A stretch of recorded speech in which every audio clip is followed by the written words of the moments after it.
ಇವತ್ತು first dialogue ಆಗಿರೋದ್ರಿಂದ ಮಾಸಾಗಿ ready ಆಗಿಬಿಟ್ಟು ಬಸ್ ಸ್ಟ್ಯಾಂಡಲ್ಲಿ ವೆಯ್ಟ್ ಮಾಡ್ತಿದ್ದೆ. ವೆಯ್ಟ್ ಮಾಡ್ತಾ ನಮ್ಮ ಫ್ರೆಂಡಿಗೆ ಫೋನ್ ಮಾಡಿದೆ. ಅವ್ನು ನೋಡಿದರೆ ಬಸ್ಸಲ್ಲಿ ಬರಲ್ಲ ಅಂತ ಹೇಳಿ ಕೈ ಕೊಟ್ಬಿಟ್ಟ. ಅಲ್ಲೇ ಬಸ್ ಸ್ಟ್ಯಾಂಡಲ್ಲಿ ವೆಯ್ಟ್ ಮಾಡ್ತಾ ಬಸ್ಸಿಗೆ ಕೊನೆಗೂ ಬಸ್ ಬಂತು ಗುರು. ಅದು ನೋಡಿದರೆ ನಿಲ್ಲಿಸಲಿಲ್ಲ. ಇನ್ನೊಂದು ಬಸ್ ಬರುತ್ತೆ ಅಂತ ಅಂದ್ಕೊಂಡು ಸುಮ್ಮನಿದ್ದೆ. ಬಂತು, ನೋಡಿದರೆ ಜೋಶಲ್ಲಿ ಓಡೋಗ್ತಿದ್ದೆ, ಇದನ್ನು ನಿಲ್ಲಿಸಲಿಲ್ಲ. ಕೊನೆಗೂ ಇನ್ನೊಂದು ಬಸ್ ಬಂತು. ಈ ಬಸ್ಸಲ್ಲಿ ನೋಡಿದರೆ ಸೀಟೇ ಇರಲಿಲ್ಲ, ನಿಂತ್ಕೊಂಡೇ ಹೋದೆ.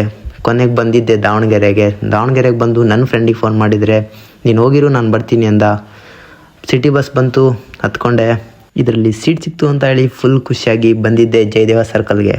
ಜಯದೇವ ಸರ್ಕಲಿಂದ ಇನ್ನೊಂದು ಬಸ್ ಬರಲೇ ಇಲ್ಲ ಅಂತೇಳಿ ಆಟೋ ಮಾಡ್ಕೊಂಡು ಹೋದೆ. ಆಟೋ ಮಾಡ್ಕೊಂಡು ಹೋಗಿ ಅಲ್ಲಿ ಆಟೋದವ್ರಿಗೆ ಅಮೌಂಟ್ ಕೊಟ್ಟು ಕಾಲೇಜ್ ತರ ನಡ್ಕೊಂಡು ಹೋದೆ. ಇಲ್ಲಿ ಬಂದು ನೋಡಿದ್ರೆ ಇವ್ನು ಸಿಕ್ಕ. ಇವ್ನಿಗೆ ಯಾಕೋ ಕ್ಲಾಸಿಗೆ ಹೋಗಿಲ್ಲ ಅಂತ ಕೇಳಿದ್ರೆ, ನಿಮ್ಗೆ ಯಾಕೆ ಬೇಕದು ಹೋಗಲ್ಲ ಇವ್ನು ಈ ತರ ಬೈದ ಅಂತ ಹೇಳಿ ಒಳಗಡೆ ಹೋಗಿ ನೋಡಿದ್ರೆ ಫಸ್ಟ್ ಲಾಕ್ ಅಲ್ಲಿ ಕೈ ಕೊಟ್ಟಿದ್ ಬೇರೆ ಯಾರು ಅಲ್ಲ ಗುರು, ಇವನೇ. ಈ ತರ ಹೋಗ್ಬಿಟ್ಟು ಕ್ಲಾಸಿಗೆ ಹೋದ್ವಿ. ಕ್ಲಾಸ್ ಮುಗಿಸ್ಕೊಂಡು ಬಂದು ಕೂತಿದ್ವಿ. ಇವನ್ಗೆ ರೀಲ್ಸ್ ಮಾಡೋಣ, ಒಂದು ಕಂಟೆಂಟ್ ಹೇಳೋ ಅಂದ್ರೆ ಇವ್ನು ಈ ತರ ಹೇಳ್ದ. ಇನ್ನು ಎಕ್ಸಾಮ್ ಬರೀತಾರೆ, ಇನ್ನೊಬ್ಬ ಹಿಂದೆ ಬರ್ತಿರ್ತಾನೆ, ಒಬ್ಬ ಹೇಳ್ತಾನೆ ನೀನು ಯಾವಾಗಲೂ ಎಕ್ಸಾಮ್ ಬರ್ಕೊಂಡಿರ್ತಾನಲ್ಲ, ಯಾಕೆ ಅಂತ ಹೇಳ್ತಾನ. ನಿನಗೆ ಆ ಕಂಟೆಂಟ್ ಬೇಡ ಅಂತ ಹೇಳಿ ಇನ್ನೊಂದು ಕಂಟೆಂಟ್ನ ಕೇಳ್ತಿದ್ವಿ. ನಮಗೆ ಕಂಟೆಂಟಿನ ಚಿಂತೆ ಅಂದರೆ ಇನ್ನೊಬ್ಬನಿಗೆ ಇನ್ನೊಂದು ಚಿಂತೆ ಆಗಿತ್ತು. ಅದೇನಂತ ನೀವೇ ನೋಡಿ. ನಮ್ಮೆಲ್ರಿಗೂ ಕಂಟೆಂಟ್ ಚಿಂತೆ ಆದರೆ ಇವನಿಗೆ ಬರೀ ನಿದ್ದೆದೇ ಚಿಂತೆ. ಇವ್ನು ನಿದ್ದೆ ಮಾಡ್ತೀನಿ ಅಂತ ಹೇಳ್ತಾ ನಮ್ಮ ಫ್ರೆಂಡಿನ ಒಂದು ಫೋಟೋ ತೋರಿಸ್ತಾ.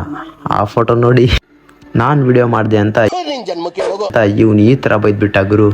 ಬೈದ್ರೆ ಬೈಲಿ ಅಂತ ಹೇಳಿ ರೀಲ್ಸ್ ಶೂಟ್ ಮಾಡಿದ್ವಿ. ರೀಲ್ಸ್ ಶೂಟ್ ಮಾಡಿ ಕೆಳಗಡೆ ಬಂದು ನೋಡಿದ್ರೆ ಅಲ್ಲೇ ಸೂರ್ಯ ನೆತ್ತಿಗೇರಿತ್ತು. ಸೂರ್ಯಂಗೆ ಬಾಯ್ ಬಾಯ್ ಅಂತ ಹೇಳ್ತಾ ಎಲ್ಲರೂ ಬಸ್ ಸ್ಟ್ಯಾಂಡ್ ಕಡೆಗೆ ಹೋಗ್ತಿದ್ವಿ. ಹೋಗ್ತಾ ನಮ್ಮದು ಒಂದಿರಲಿ ಅಂತ ಹೇಳಿ ವಿಡಿಯೋನ ಮಾಡ್ಕೊಂಡ್ಮೇಲೆ ಬಸ್ ಬಂತು.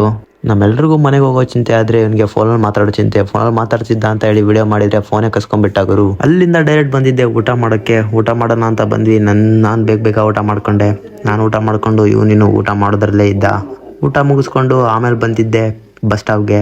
ಇಲ್ಲಿಗೆ ಇವತ್ತಿನ ಲಾಗ್ ಮುಗೀತು. ಎಲ್ರಿಗೂ ಬಾಯ್ ಬಾಯ್ ಅಂತ ಹೇಳ್ತಾ ನಾಳೆ ಸಿಗೋಣ.